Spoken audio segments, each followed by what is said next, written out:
singar lo tang honi ta lani singar lo dover nang raji ma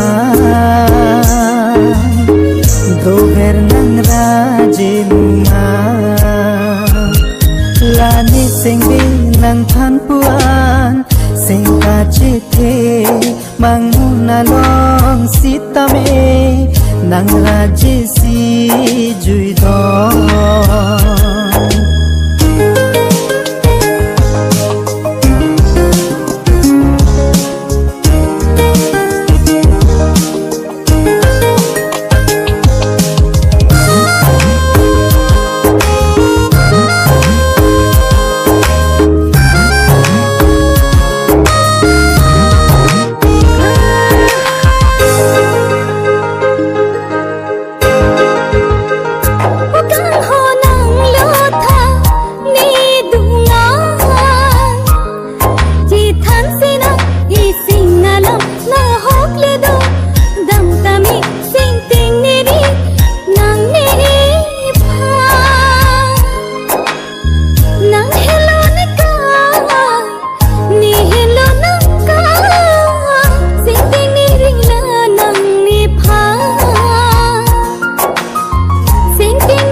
sing vi nang phan puan sing ka che the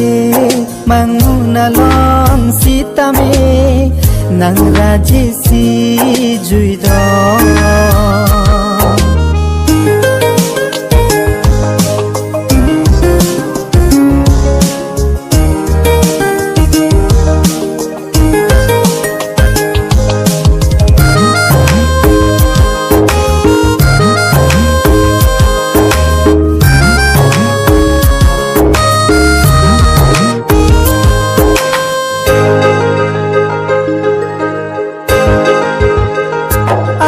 lo kang hon nang charna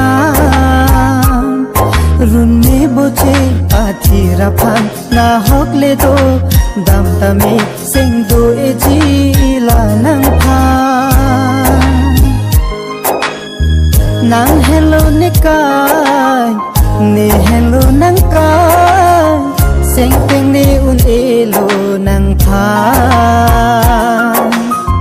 sing ting ni un elo nang pha lani sing vi nang phan puan sing ka chi thi